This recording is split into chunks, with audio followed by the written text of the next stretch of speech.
Hello, welcome to the Healthy Alternatives podcast. I am Dr. Christine Sauer with DocChristine.com. Today's show is a recording of my radio show of the same name. Enjoy! Good afternoon, this is Dr. Christine Sauer, your host of the show Healthy Alternatives, here on 97.5 CIOE FM with livestream on communityradio.ca. Every Thursday at 12 noon Atlantic Standard Time. Thanks for tuning in today. In this show, I will talk, mostly with guests, about all aspects of health, healthcare and wellness, from conventional to alternative and everything in between. My mission for this radio show is to help change people's lives for the better, by informing them about different options to get and stay healthy and well, so they can choose for themselves which option might work in their case. And if you feel you are stuck in a dark place, I want to tell you, don't give up. There is a light at the end of the tunnel for you too. Hi folks, Dr. Christine here. Today is January 2nd of 2020. Can't believe it, can you? Another decade. Oh my God. I thought maybe I'm already dead in 2020 when I was born. So I'm still here. And the new year is always time to reflect. And many people in the new year, they do New Year's resolutions. Yeah. So why don't New Year's resolutions stick? Why don't they? Why don't they? Because people shouldn't make them. Yes and no. You set yourself up for failure. If you do a resolution, that is a SMART goal.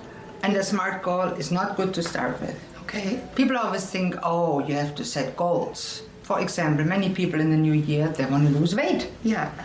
What is a SMART goal? Lose 1 pound per week for 10 weeks, and so you lose 10 pounds. Not a SMART goal. Mm. It's specific, it's measurable, it's attainable, it's even reasonable, and it's timely too. But it doesn't stick. Because you're miserable. Because you're miserable. You set yourself up for failure. That's why I say you have to start with dumb goals. That's why I say. So it's being dumb to not have New Year's resolutions. But dumb is a New Year's, it's another acronym. Yeah. And you can have dumb goals that are really smart. Explain. The D stands for dream-based. Now, when I lose the weight I have packed on over the holidays or a little bit time before that, what do I want to do then? Why do I want to lose the weight? Do I want to lose it to please my husband? Do I want to lose it because my doctor says so? Do I want to lose it to look better, maybe attract a new man? Bad goals. She's got a man already. She doesn't need to do that. Right, he loves me the way I am, unfortunate.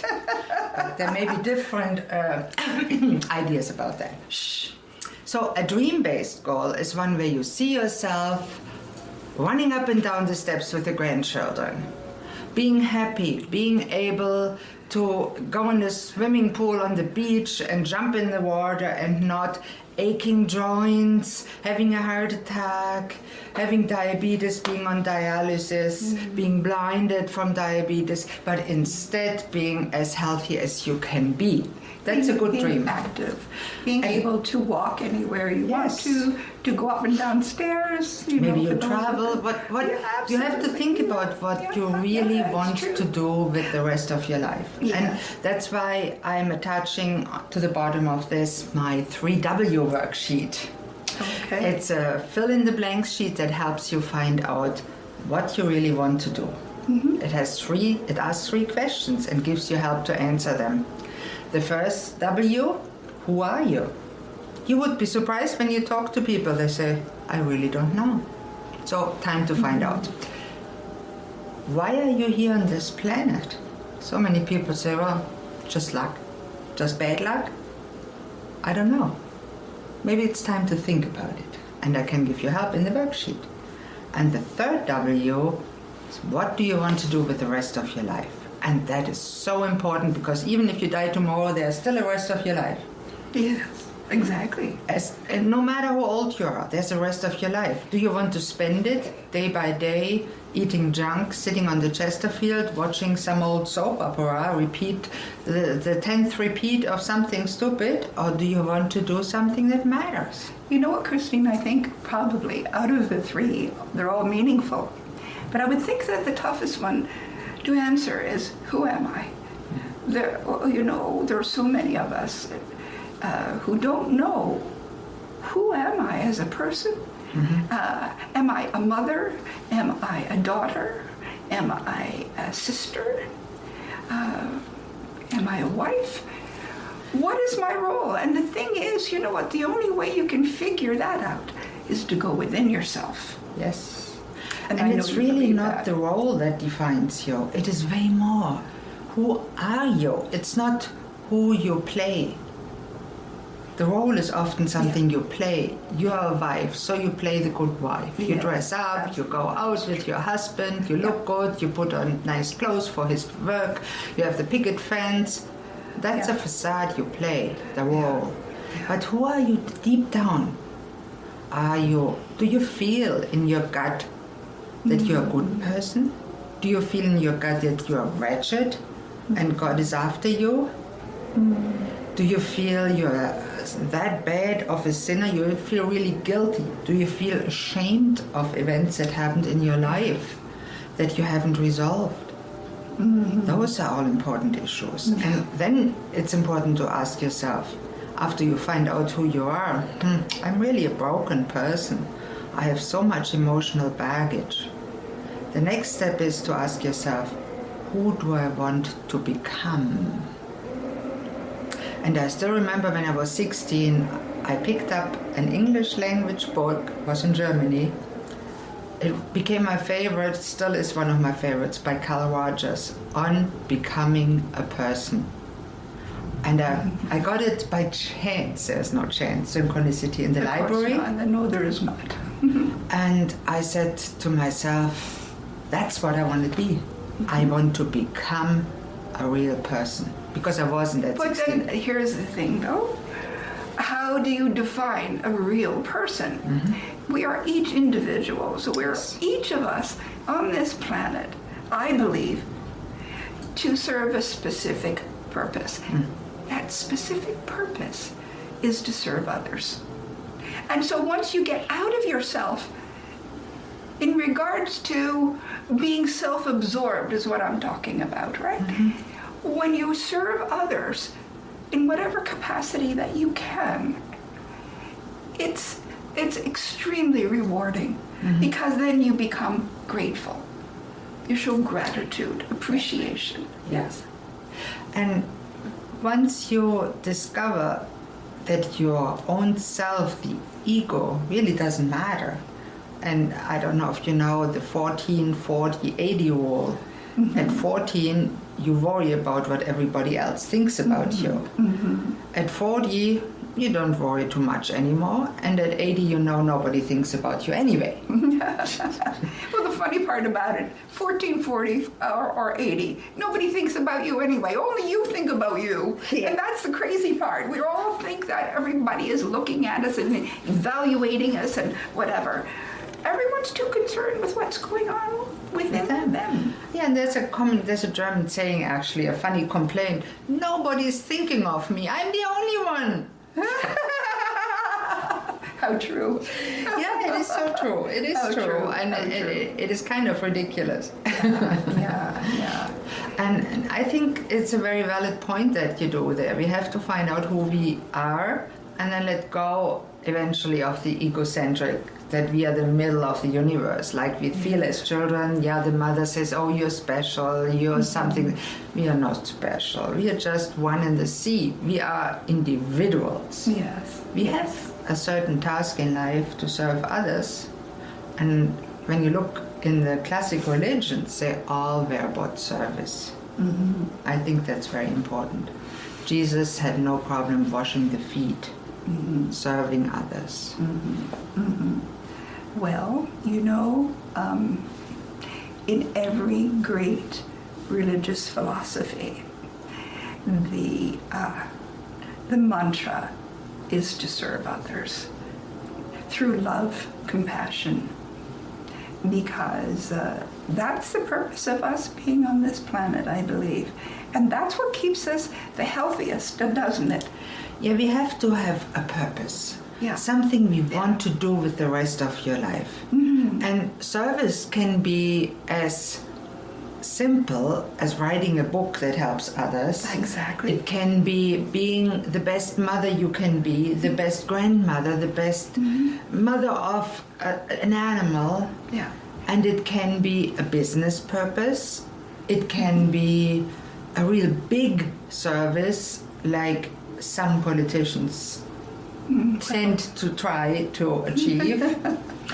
And the big saints actually did. Yeah. And I said some politicians because other definitely don't. I won't name names. We don't want to get into that. No, we don't. We don't go there. No.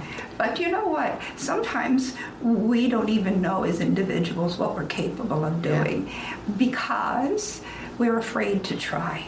Mm-hmm. And I think that's the biggest stumbling block. Fear just halts everything in your life. Mm-hmm. But guess what? If you step beyond that, over that boundary, it's amazing the gifts that you have within you that you're able to discover. And that happened with me, with my painting, my poetry, and my travel, Yeah, you suddenly discovered that. You thought you couldn't do it. And I didn't know I could do it. And then I didn't want to show myself up in front of every other accomplished person in a group. So I said no to so many things, till finally a friend just said, come on, do it. And I said, all right, but very reluctantly. And then I was in shock by what I was able to do. Yeah. So that's the thing, to get beyond that boundary of fear. No, that's courage. Stepping in your fear and doing it in spite of being afraid. Yeah. And often we are so amazed about the outcome. Very true. I used to have social anxiety. I was deadly afraid of picking up the phone, calling people. Mm-hmm. It's still not my favorite thing to do. But when I do it, people are happy to hear from me. Yes. They're saying, thank you for calling me. Thank you for thinking of me. And hey, what was I afraid of there for years, to pick up the phone? Yeah. If I'm afraid to bother somebody, hey, they don't answer their phone anyway if they don't want to be bothered. And this brings us to the end of the first half of today's broadcast here on 97.5 CIOE FM Community Radio. Please tune in after the commercial break for more.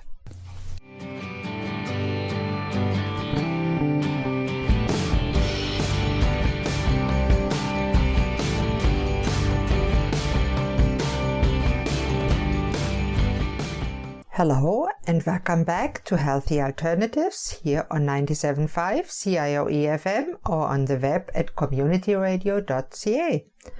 I am your host, Dr. Christine Sauer. Now that's courage. Stepping in your fear and doing it in spite of being afraid. Yeah. And often we are so amazed about the outcome. Very true.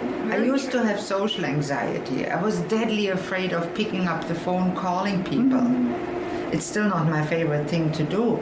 But when I do it, people are happy to hear from me.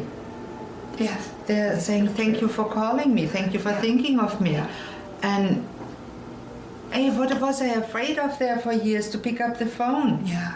If I'm afraid to bother somebody, hey, they don't answer their phone anyway if they don't want to be bothered. That's true. And you know what, Christine? I suffered from the same thing, believe it or not. Mm-hmm. I am an extrovert / introvert. You can be both.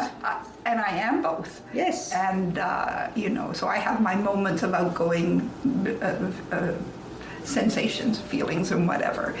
And people think, oh, wow, she's really out there. But there are times when I really enjoy just being on my own. And I sometimes have the most valuable insights. You know when they happen? In the shower. With the water coming over my body. Yeah. It's like, little light bulbs go off. Yeah. Solution-based dialogue that we practice. God, I love that. Yes. That is so it true. happens all the time. It's amazing. And so probably each of us will have some period within a day, within our lives or whatever, where we will have those little epiphanies or large epiphanies. It's to tune into it, to listen to your own gut. What is it saying? Because you know what's best for you if you tap into that. Now that's a nice thought. And I feel it's very important. I noticed many people, when you come in their houses, the TV is running all day. Mm-hmm. And I asked a friend, why do you have your TV on? Oh, there's some background sound. And I say, why don't you need the background sound? So I'm not feeling alone. So I said, what happens if you feel alone? I don't know.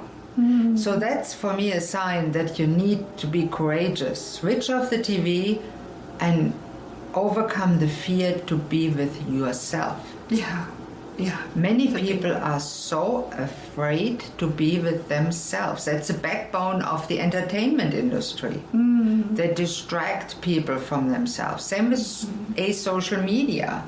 True. They distract people from real life. Yes. And when we are distracted from real life, we can't fulfill our purpose. We just spend time on things that don't matter. Yes. Yeah. And that's so frustrating. It's really true.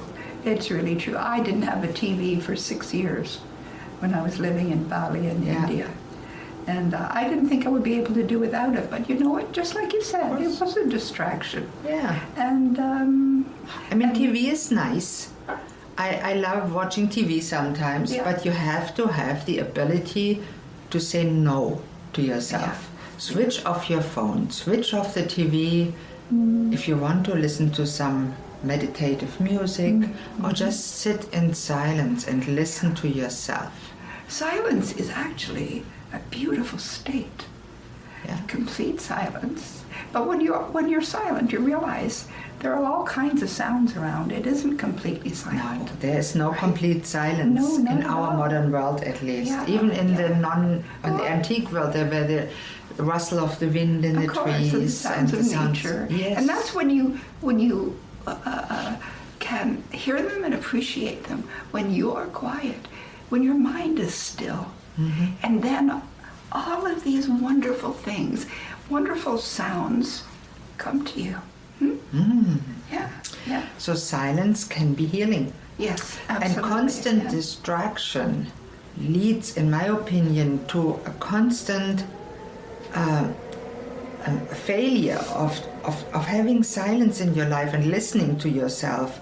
And eventually your unconscious becomes frustrated, and then you get what we call clinically depressed. Mm-hmm. Mm-hmm. And what happens, you go see the doctor because you're depressed, you get a pill. The pill doesn't solve the root problem, which is the overstimulation and the failure to discover your purpose. Yes. And your why and your who. Mm-hmm. And so that's our challenge for this year, 2020. Discover your purpose and then set a dumb goal. Now we are still at dumb goal. So D tell me, for what's dream-based. a dumb goal? I probably have lots of them.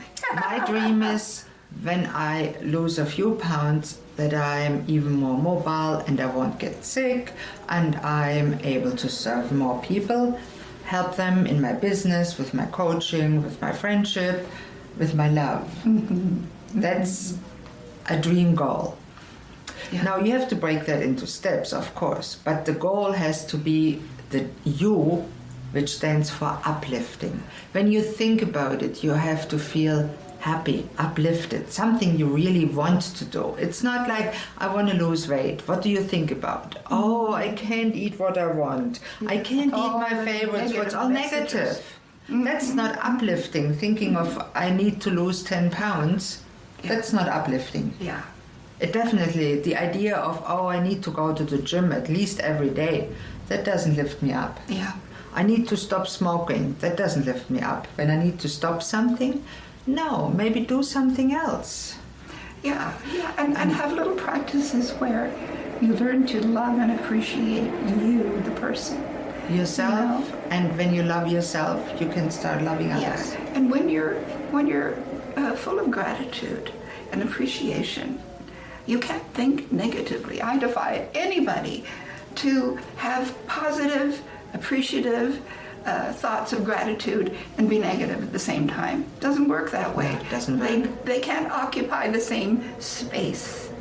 So, people have gratitude journals, that's good. Or they have rituals that they perform, that's great. But to reinforce the positive things in your life, and that will open up your mind and your consciousness to much more that will make you fulfilled and help you find your purpose. And it's interesting because many people want to do exercise in the gym. And for me, running on a treadmill is pretty mindless exercise. You can do meditation. Many people can't sit still long enough. And they don't want to listen to themselves. They say it drives me crazy because they get upset about what they feel. So it's often easier to do something like yoga or Tai Chi until you have learned to quiet your mind. Well, it's a meditative exercise, and you get your exercise, and you have an art and practice that builds your spirit and your mind. Or just, Christine, just going for a walk, being in nature. Going outside, even in the cold weather, guys. Yes. You feel more invigorated. You get more oxygen into your lungs. You're breathing better. And of course, if you're breathing better and getting that oxygen, it goes to all parts of your body and helps to keep you healthier. Now, what's your big goal for 2020? Your big, crazy goal? My big, crazy goal is actually what I've had for some time, and I still work on it, and that's peace. Peace in my life, peace in the things that I do around people, to be authentically me, not be a hypocrite, to genuinely care about me, but to show love towards people, to genuinely do that, not from the lips, but from the heart. Just to spread love. It's the most important thing we can do. That's it. Oh my God, that's a wonderful. But it's really true, Christine. That's how I feel. Yeah. It makes me feel the best. It makes me feel really, really good inside when I do it. The funny thing is that most people, once they are past those stupid little goals like, I want a new car, I want a new house, I want this game. Once they go past that, they have similar crazy goals. I want love in my life. I want to be my authentic self. I want to live my best self. I want to love people, help people by showing them how they can improve and rebuild their health, because that's my specialty. Absolutely. But at the and same you're so time, good at it, my dear. But at the same time, serving them and loving them. Yeah. And that's important.